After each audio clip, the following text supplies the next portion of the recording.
Hello and good morning friends, welcome to CEC live lectures. Dear friends, today in this session we are going to talk on accounting frameworks and principles, and this is a part of our ongoing series on financial accounting. We believe that you would be gathering maximum knowledge from today's session, because for this discussion we have once again with us in our studios Dr. Amarjeet Kaur. Dr. Amarjeet Kaur is a professor of accounting and she is a professor in one of the leading institutions in the country. Dear friends, Dr. Amarjeet Kaur has immense experience. She is one of the most prolific professors who believes in giving her maximum knowledge to the students. She is the author of numerous books on accounting, as well as she is a certified management accountant from USA. So let's welcome our guest Dr. Amarjeet Kaur and let's try to grab maximum knowledge through her experiences as well as through her lecture also. Friends, if you want to ask questions from Dr. Amarjeet Kaur on today's topic, then do call us through our toll-free number. Our number is 1800-110-430. I repeat, our number is 1800-110-430. You are requested to call in the last 10 minutes of the lecture so that you get the in-depth knowledge on today's topic, and afterwards, yes, we promise to solve your queries. So without wasting any time, we would like to welcome our guest Dr. Amarjeet Kaur once again. Hello ma'am, welcome to the lecture. Hello Kritika, a very good morning to viewers. And welcome back again on this series in financial accounting, where we are going to discuss couple of topics as has been introduced. So today we are going to target about accounting framework and principles. So accounting framework is a very wide word. People get confused with this word for sure. So I am sharing this as a word of caution at the beginning itself. So accounting framework is basically guidelines how to write financial statements, how to use financial statements, and how to interpret. So preparation and presentation, two things are there. How should a person who is supposed to be preparing the financial statement, we call them as preparers. So how should a preparer and the auditors who are presenting, or otherwise the company should be presenting it.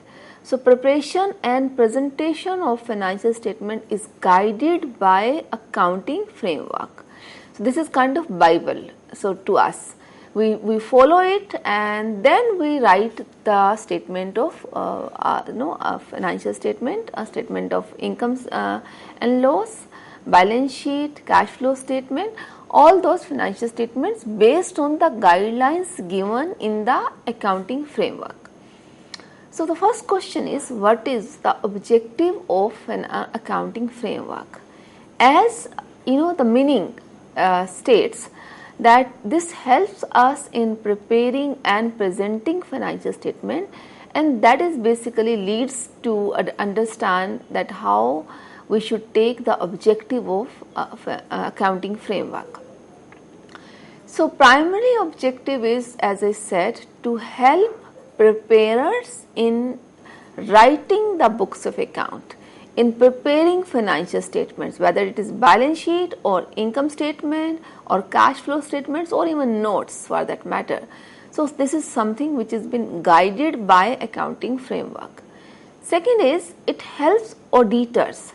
Once the financial statements are prepared, and especially for a corporate, auditors are supposed to audit the statements and then publish it. So the published statements are available only after auditing. So it helps, accounting framework helps auditor to match, as a yardstick, with the accounting framework, whether the statements have been written as per the accounting framework or not. So it becomes a kind of yardstick for in front of auditors. This they take as a standard.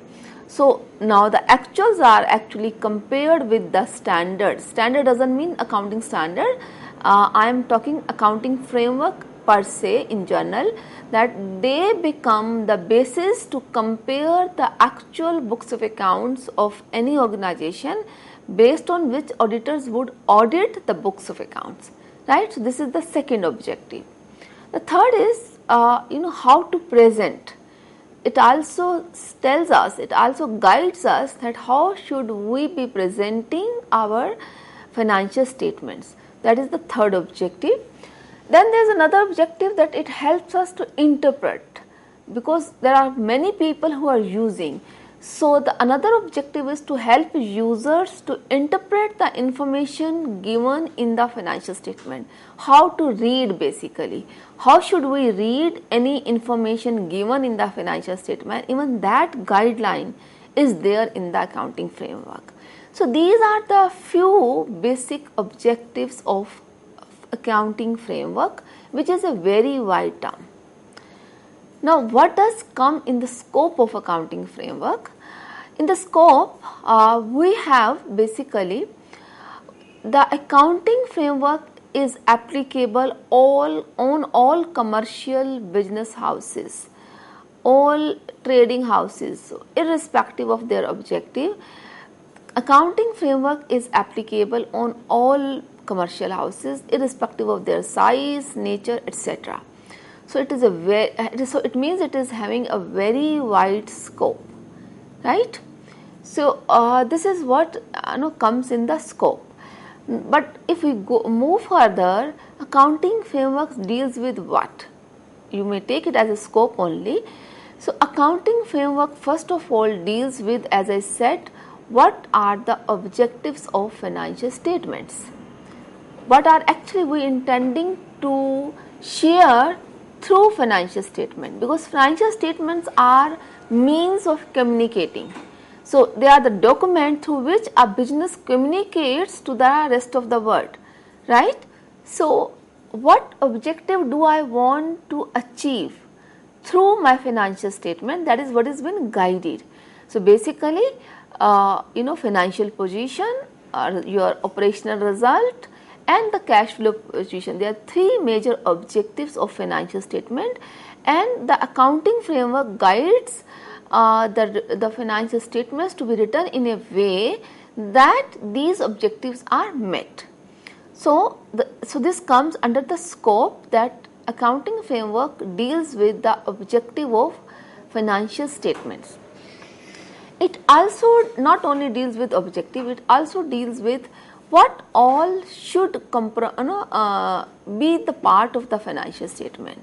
So basically, components of financial statements are also guided in the accounting framework. We call them as element of financial statements. So what all should comprise in financial statement is again guided under the accounting framework as its scope.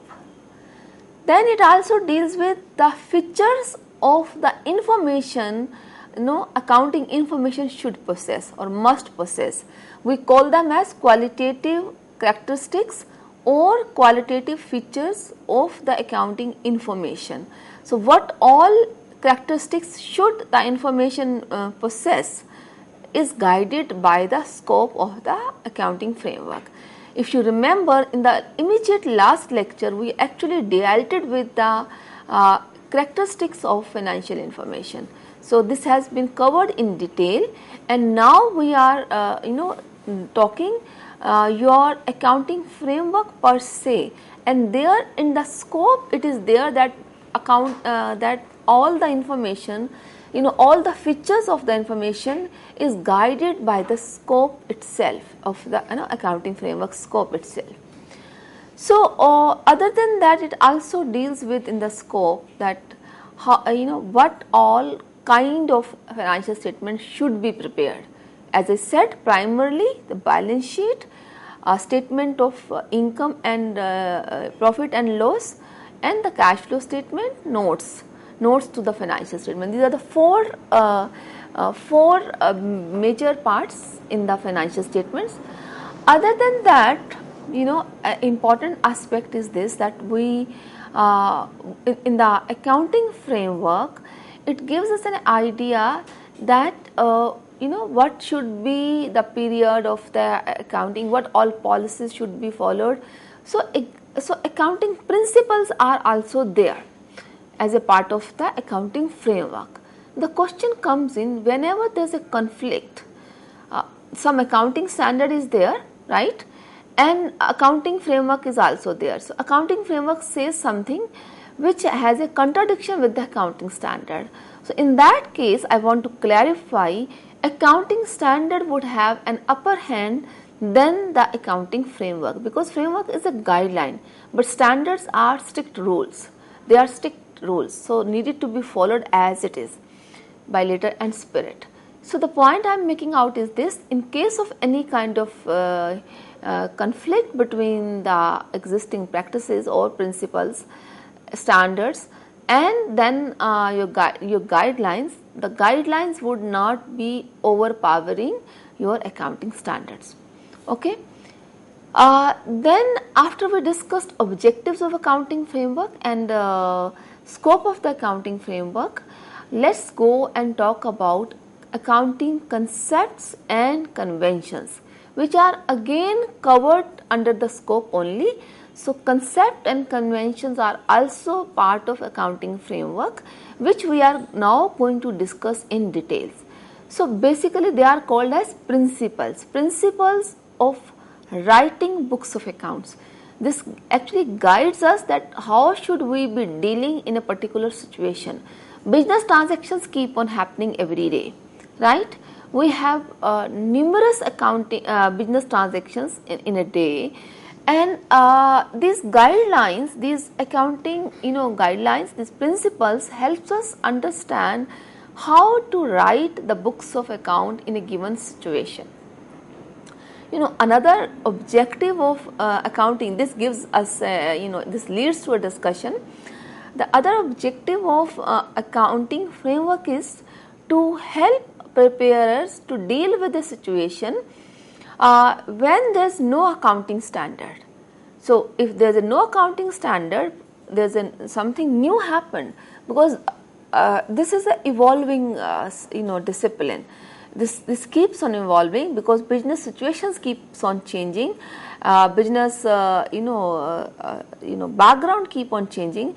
So we have this particular a guideline that in case there is no such standard being built so far pertaining to a particular business situation, how to deal with that, even that is being mentioned and dilated in the accounting framework.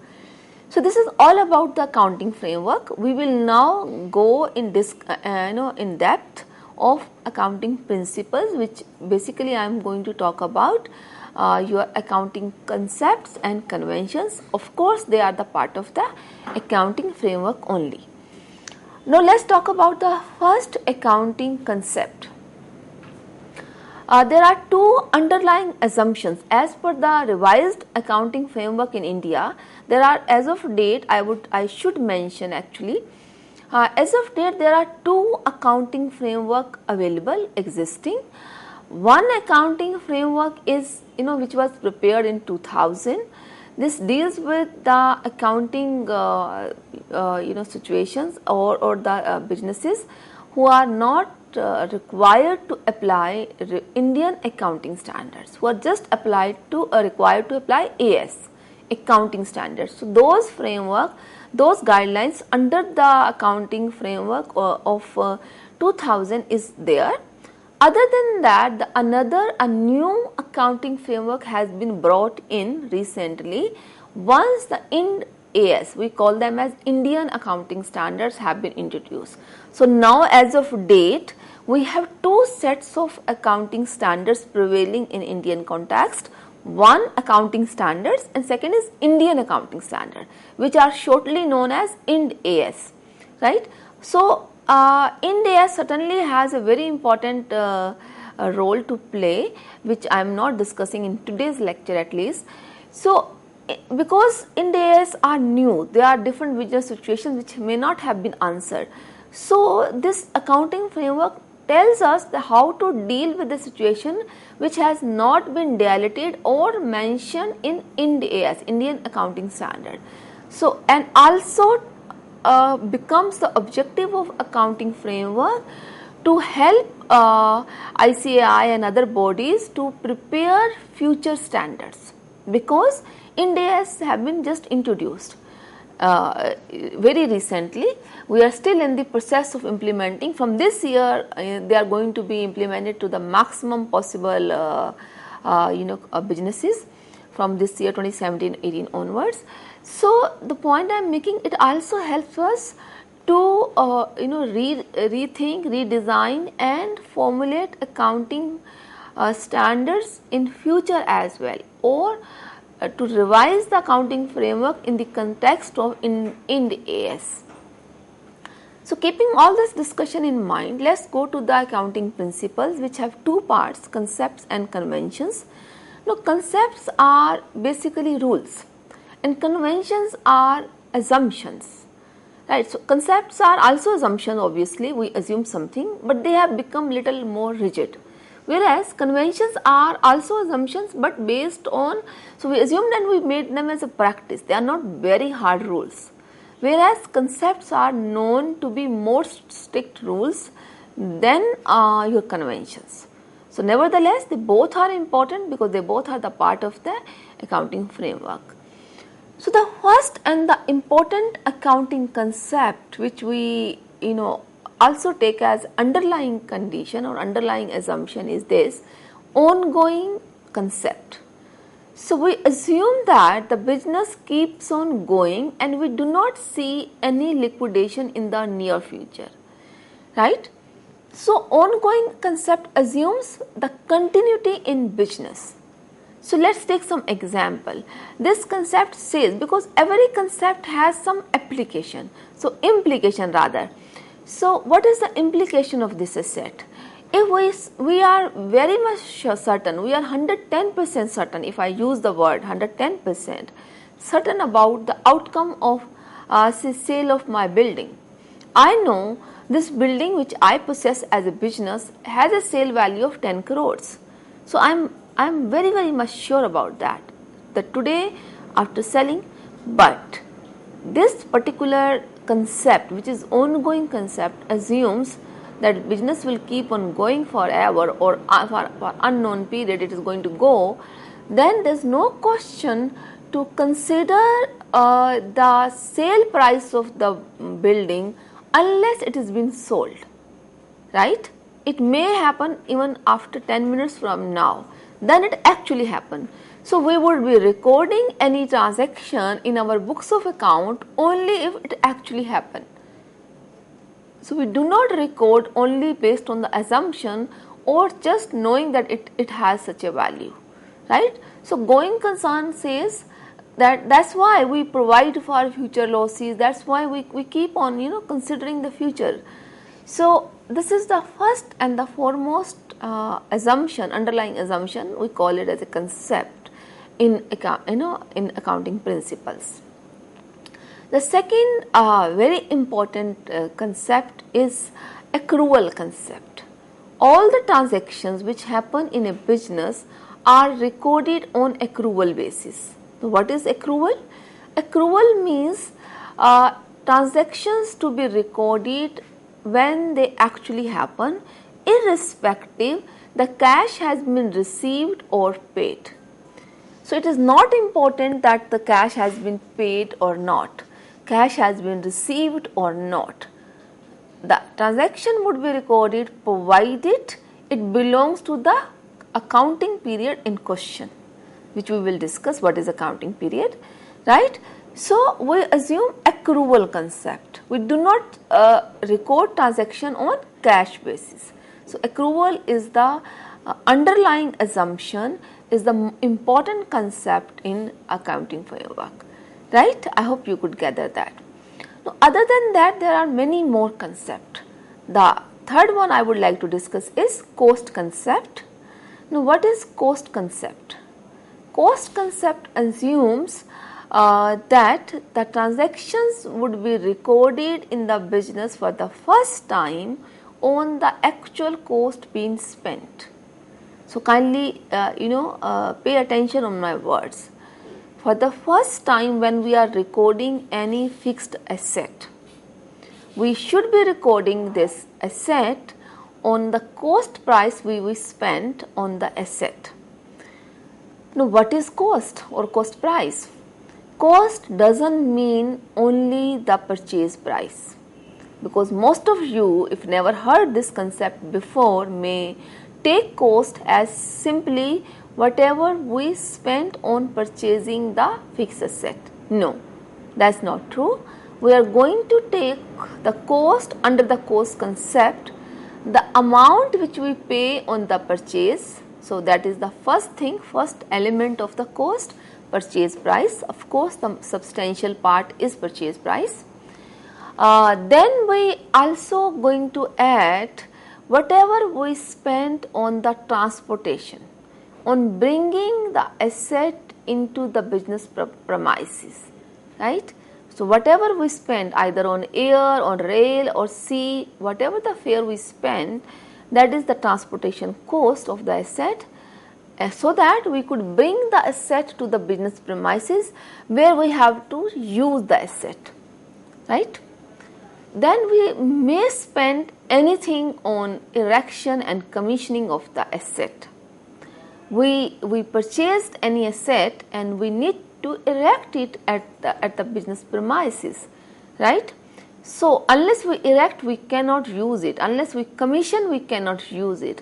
So which means everything, including purchase price, transportation cost, any wages paid to unload or upload the asset, and then anything paid to any specialist, any engineer, any consultant on erection and commissioning is going to be the part of the cost of fixed asset under the cost concept. We can understand this with the help of some example. Let's assume that XYZ Limited is into rice milling business, and XYZ Limited intend to buy a color sorting machine from a company. You know, there are a couple of companies which I know personally. They are in the Fortune 500 companies. So the companies, let's say they operate in Switzerland, I am assuming, right? And to buy the asset, let's say the color sorting machine is the name of the fixed asset to be purchased. It is for 1.5 crore, that is the purchase price. The business need to spend on shipment as well. So let's assume the compartment which we book to buy the color sorting machine, we need to pay 5 lakhs on transportation, on shipment. So the cost would be 1.5 crore, it means 150 lakhs, 100 lakhs and then 50 lakhs, 1.5 crore plus the 5 lakhs. So 155 lakhs. Then let's say we have to spend 2 lakhs on the fees of XYZ Limited, which is into consulting and erecting and commissioning of color sorting machines. So another 2 lakhs, it makes 157, because that company would decide the design, would decide which is the right place to to put this machine at, would decide the distance from the feeders and elevators and everything, and then they will decide, based on the available infrastructure and everything, they will decide about the design and actual erection and the commissioning of the color sorting machine. So we are paying them 2 lakhs. So even that 2 lakhs are going to be added in the cost of the fixed asset. Let's also take some cost. Let's assume that we spend 50,000 to unload the machinery once at the port, second time at the road station, and then third time at our own site. So we have to move it to the actual location where we have to install it. So in total we spent, let's say, 50,000. So even this 50,000 is going to be added in the cost of the fixed asset, which is color sorting machine in this example, right? So the point I am trying to make is this. So as a rule, what we can learn is this, that cost concept says whatever we spend to bring the asset into use is going to be considered as cost for the purpose of future depreciation or for the purpose of recording the asset for the first time in books of accounts, right. So, this is the bottom line, that so how to bring the asset into use. Everything spent, either wages, transportation, purchase price or anything else, even registration. If we are buying building, we need to pay some duties. If we are buying some building, we need to pay commission, we need to pay to registrars, we need to pay to court for the stamp duty. So, it could be anything, whatever we pay to bring the asset into use. You cannot use the building unless it is registered in your name or you have actually or some other way, but nevertheless you would have to pay some stamp duty, you would have to pay to the broker if you are buying through the broker. So, all those costs are actually part of the asset. That is the point I am. So, unless you pay all, which we are taking in the example, you cannot use the asset, right. So, moving forward, so basically 3 concepts have been covered so far. Now we will take the another important concept, which is accounting entity concept. So, the concept mentioned here at the top in front of you, accounting entity.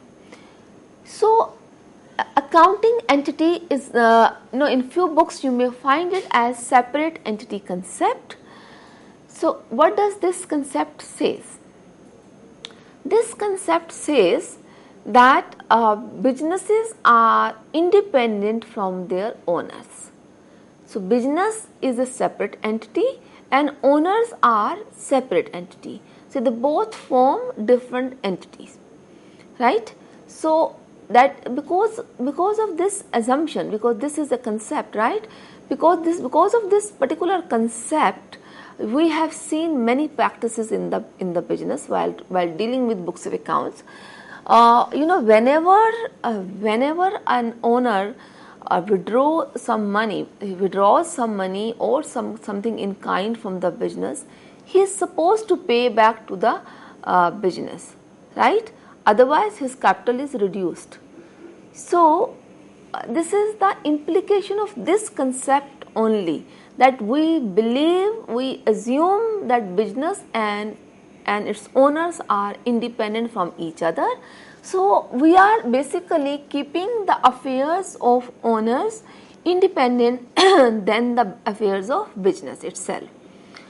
So that in case the owners bring in some capital, they are entitled to get some interest, and in case they withdraw some capital, then they are supposed to pay some interest on it. That is how we charge interest on drawings, interest on capital in our books. This is the implication part. So, I wish to see you not understanding the concept theoretically only, but also to understand the implication as well, right.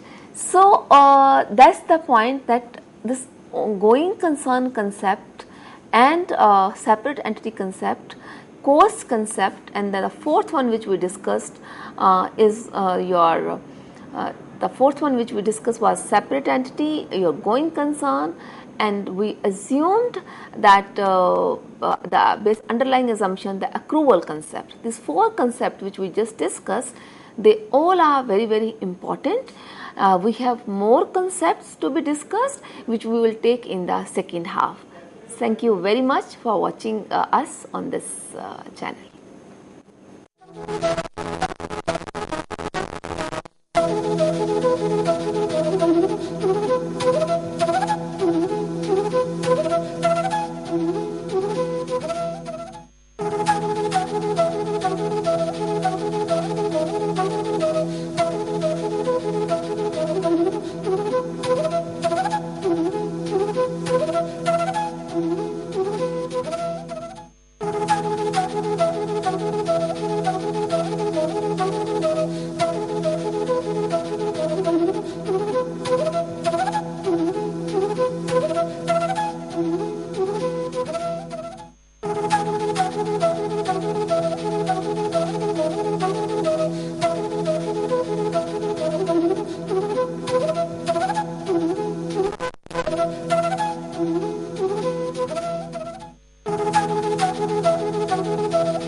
A very good afternoon to you all, and welcome back in the second half in this lecture on accounting framework and principles. As I said in the first half that we have a couple of more concepts to be discussed, which we will take in this half now, and also we will talk about the conventions of accounting. So accounting concepts as well as accounting conventions, they both form accounting principles, right? So let's take a few more concepts now. Another concept is the objectivity concept. So objectivity concept says that accountants should record all the transactions in a similar manner under all conditions, so under all situations. So if situations are same, right, the transactions should be recorded in a similar manner. This actually leads to comparativity. So we can actually compare our records with other entities and with our own records of the previous year easily if we are keeping this objectivity in mind. So subjectivity is avoided, it is guided not to write the books of account subjectively. It is guided to write objectively so that there is a consistency in the reporting and the results are comparable. Okay. Then the next concept we have money measurement concept. This money measurement concept is very important. It says the business transactions, only those transactions in fact which can be measured in any monetary units, either in dollar or in rupee or taka or any currency. So only those transactions which can be measured in some monetary units should be recorded in the business. So if I say, I cannot write in my books of account that XYZ Limited has 10 buildings. I cannot write they have 20 cars, they have 5 trucks. No, I need to value those 5 trucks, 10 cars, 20 buildings, and then write the value or of those assets in my books of accounts. So this is the implication, that we do not denote the numbers or units. We rather write the cost or the value of the asset in question. And this is not only for asset, this is also true for liability. I can't say I have huge liability. I can't say I have no liability. I can't say I have moderate liability. No, that will not work. I have to present the information only in monetary unit with a very certified, authenticated value, which actually is. So the information should be as correct and fair as it is. So this money measurement concept doesn't allow us to talk about units in the statements. We may brief in the notes about the units as well, but in the final amount column we have to have amount only of the events of the business transactions. It means, if I have sold something, so I cannot say I have good sales, I have improvement in sales. No, I have to write the value of sales. I have to write the value of credit and cash, both sales, but in total I have to write how much could I sell this year, or how much I have to pay as a labor cost, how much I have to pay for wages, how much I have to pay for insurance. So I have to express every business transaction in money, in monetary unit. Right? That's what is money measurement concept is. After that, the next concept I would like to talk is accounting period concept. Now, what is accounting period? So if you refer back to the first lecture in this regard in financial accounting, where we discussed about objectives of financial accounting, and they are the basically objectives of objectives as mentioned in the accounting framework. We referred to them few minutes ago. So objective of financial accounting, as I said, they are primarily 3.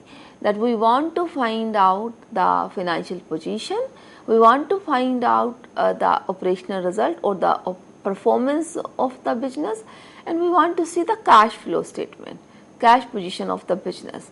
So these these results, if I refer to just one objective here of financial accounting, which is knowing the performance. So this is the objective, that we want to know the performance outcome of a business. The question comes in when to stop and to find out the performance, because on the one hand we are assuming ongoing concept, we are assuming the business will keep on going, right? And on the other hand, we have the objective set in front of us to find out the profit or loss of the business, to find out your financial position, the value of assets, liability, equity, etc. The question comes in when. Every day something is happening, every minute something or the other happening in the business, right? So the question is when, which day should we be finding out the value of asset, liability, equity, revenue, expenses, the outcome of the sales, so all that. So when to do that? So for that purpose, the next assumption we made was of accounting period. So accounting period, a concept says that we should divide the life of the business, because on the one hand we are assuming the ongoing concept, we are assuming the life of the business is ongoing. On the other hand, we have to find out the performance results, that is the objective. So question is when to do that. So the best thing is to divide. So to answer this particular scenario, the accounting period concept came in, where we divide the life of the business, which is actually unseenable, we assumed, into 12 months period of each period. So one period comprising 12 months. Your operation could be for a longer period, your operating cycle could be more or less. I am not concerned about the operating cycle, mind you. Operating cycle is different than the accounting cycle. So accounting cycle or accounting periods is basically referring to the accounting cycle. Your books of accounts are written for one accounting cycle comprising of 12 months each period, right? And because we assume that we have to share, we assumed ongoing concept, then we have the burden of finding out the financial position, financial health and operational result, cash flow position of the business. So when and how to communicate. So when is that we have to communicate after every 12 months and through financial statement. How is through financial statement. So this accounting period concept is another important concept in the accounting framework, in the principles, right? Now once we assume the accounting period concept, the next thing is we assumed another important concept, and another assumption is that the matching concept. In fact, it is a concept, so it has become as a kind of principle. So another principle is the matching concept. Matching concept is a fundamental concept, it's a very important concept, and there's a link between accounting period concept and accrual concept and matching concept. They are closely knitted. How? We will explain. Okay. So this concept, as I said, matching, the name says that we have to match something. So what do we need to match, and with what? We are going to match the revenue of a business for a particular accounting period. Mind my words. I am saying we are going to match the revenue of a business for a particular accounting period with that the expenses of the same accounting period, right? We are assuming business will keep on going. So we assume if we have not received something or if we have not paid something, we will pay or receive in future, because we have ongoing concept. We are not seeing the closure of the business soon, right? So ongoing concept is there, and we assume we received services, we didn't pay, doesn't matter. I need to match the services we will receive in future, it's fine, because there's an ongoing concept. But as per accrual concept, if I have availed services in this year, By availing services means I have generated some revenue with the service. I would avail service, say for example, I use the services of a plumber who fixed my boiler, who fixed my machine, right?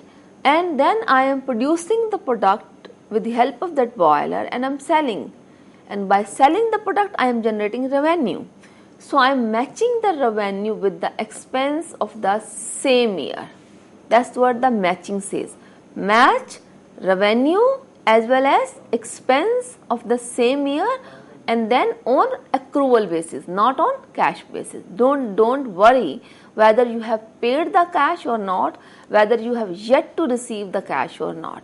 If the services have been consumed in this one accounting year, they are to be matched with the revenue of this accounting year only, because they helped us generating revenue in this accounting year, right? So that's how, accounting period, your ongoing concept and matching concept are interlinked.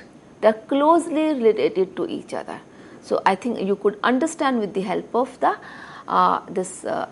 illustration we tried to make out. Okay. So let's move further and talk about the next concept, which is your basically materiality. This materiality concept says that we should be recording any transaction, and should be informing any transaction if the benefit of the information, benefit of reporting is more than the cost of generating the information. I would like to point out, in a few books in literature, you may find materiality as laid down as convention or as concept.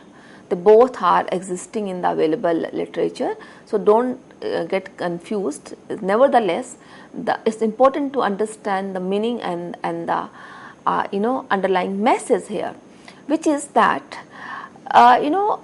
the value of information to users, because what we are doing, we are writing statements or financial statements because we do have users, either creditors, either bankers, either shareholders, existing or prospective, or management itself, or the government bodies like SEBI.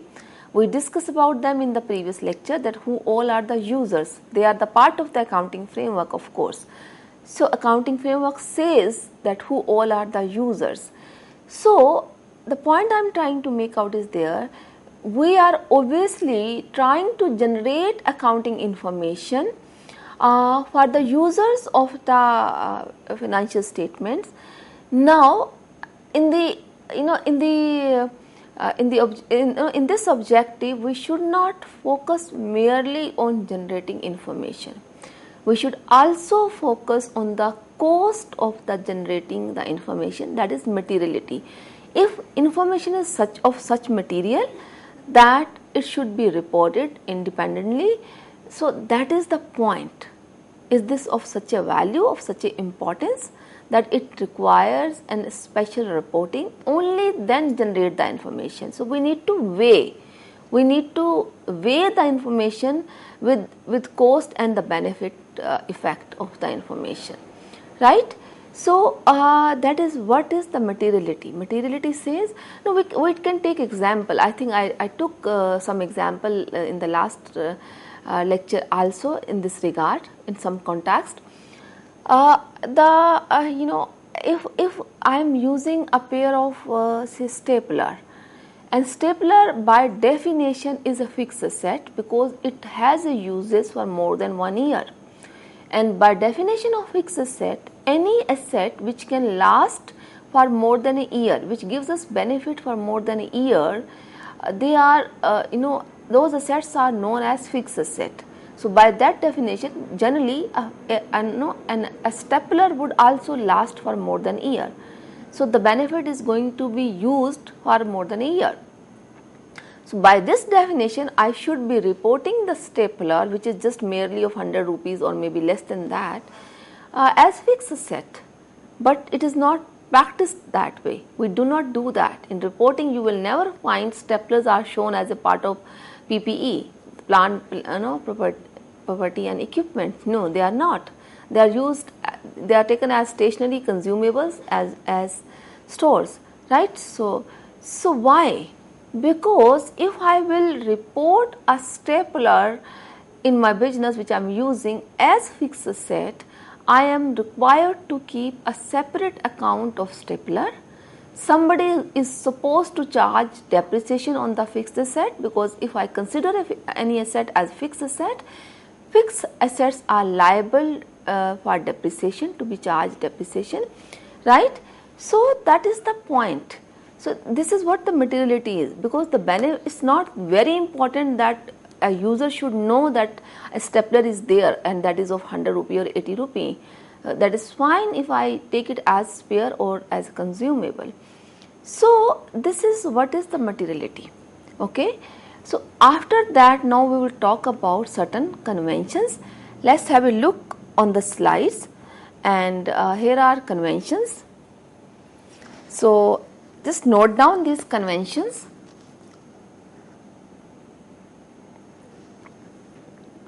The first convention here is consistency. Kindly note down. The second convention is full disclosure. Third convention is conservatism, and the fourth here I mentioned it as materiality, which we have discussed. Now we will take them one by one individually, and we will discuss about all the four conventions independently, and we try to establish their importance in financial reporting. So let's take the first one, consistency. So what is consistency? The consistency convention says that the practices of reporting should be consistent year on year basis, or whatever you choose, as a matter of policy. It's important to understand that there are many situations in accounting, in business, where the accounting gives you more than one alternative to practice. We can choose between more than one alternatives to deal with certain situations. For example, when it comes to depreciation, when it comes to valuation of stock, and creating provisions, and many more situations. So there are more than one choices available, right? So if one business, say ABC Limited, and another business, say XYZ Limited, they choose different method of depreciation, right? So they have the same asset purchased in the same year at the same cost, right? But the method of depreciation, if the taxation laws and all permits, chosen by ABC Limited and XYZ Limited is they are different, then certainly the amount of depreciation reported would be different by both the businesses, and as a consequence, my revenue which is there, if we assume the revenue was also same for both the companies, so my profit would be different in both the businesses. So what we assumed? We assumed rest of the expenses are same. We assumed revenue is same. We assumed the machine purchased by two different businesses is of the same cost.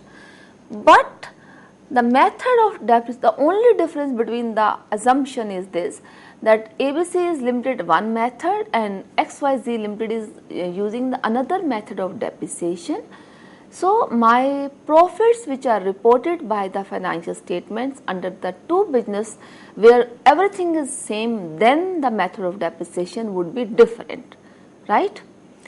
So that's how my choice of method in depreciation or for anything else even makes a difference in my end result reported in the financial statement. Now this convention consistency, it says the business practices should be consistent year on year basis. We should not change the practice unless required. But there is another caution given in the accounting framework itself, that we want to bring in consistency doesn't mean that we should ignore a reliability component of the information to be reported or relevance component of the information. If because of the consistency, if you are focusing only on consistency, and because of that focus, if the reliability of information goes down or the relevance of the information goes down, then there's no logic of following this particular convention of consistency. Then what will overpower would be is reliability, because that is the essential requirement. Your relevance and reliability, they are the essential requirement of the accounting information. They are the characteristics of the accounting information which we discussed in the past, right? So this consistency need not to be followed by compromising reliability and relevance and other principles as well. I hope you were able to understand this particular convention. Let's move forward and discuss the remaining two conventions. The second last convention here I want to discuss is conservatism. Now, what is conservatism? So, conservatism is basically, here this is the last convention here in this box. We have yet to discuss the full disclosure. So, conservatism says that when you are in a doubt, make judgment and estimates that results in lower profit and asset valuation. So, let's elaborate this convention. We have been using the word conservatism, we generally say, you would have seen in the society, your family, we keep on saying his or her family is conservative, very conservative, my dad is conservative, my mom is conservative. This is how you guys talk. And I've seen the students talking in college like this. Whenever a trip is planned for students, outstation trip, girls would generally come up, especially, and they would tell us that my family is very conservative, they are not allowing us unless female faculty members from the college accompany us. So this is how we generally use. Similar manner, the word conservatism has been used here in accounting principles. So conservatism says that when you are not sure, when you are in doubt, when you are not sure about the outcome of a business transaction, do not record especially the revenue. You may, on the contrary, you may actually provide for the future losses, but do not record the future revenues, future incomes. So that is why we never record the expected profit on sale of any building, any land, which may have appreciated 100 times. We do not record profits. We may revalue the asset, that is a separate thing, but profits are never recorded unless the asset is been disposed of, right? But if there is some kind of case going on, some kind of lawsuit is there against the company where you are expecting, you have made a claim against some supplier. You ordered some supplies, you ordered some goods, they were not of the mark, you paid in advance. Now you are asking for the refund as per the policy, as per the sales agreement, and you are sure that you will get some benefit from the consumer forum. Even then you do not record this. But on the contrary, if you have sold something and you doubt that you would be able to recover full amount from the debtors, then you can provide for. So this is the implication of this particular convention, that we have provisions for bad debts, provisions for many more things, doubtful debts.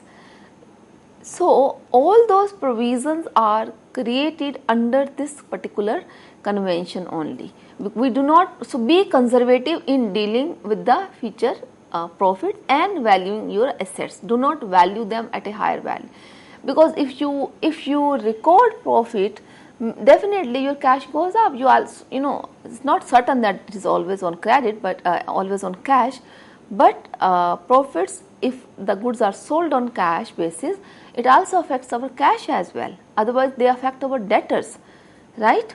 So the point is, do not record any unearned revenue or profit which actually has any doubt. Record, but on the contrary, provide for future losses or liabilities which you see may happen, right? The last convention here we want to discuss is the full disclosure. It is also been said true and fair presentation. Full disclosure convention says the circumstances and events that makes a difference in the financial statement to the users should be disclosed. So this is a very wide convention.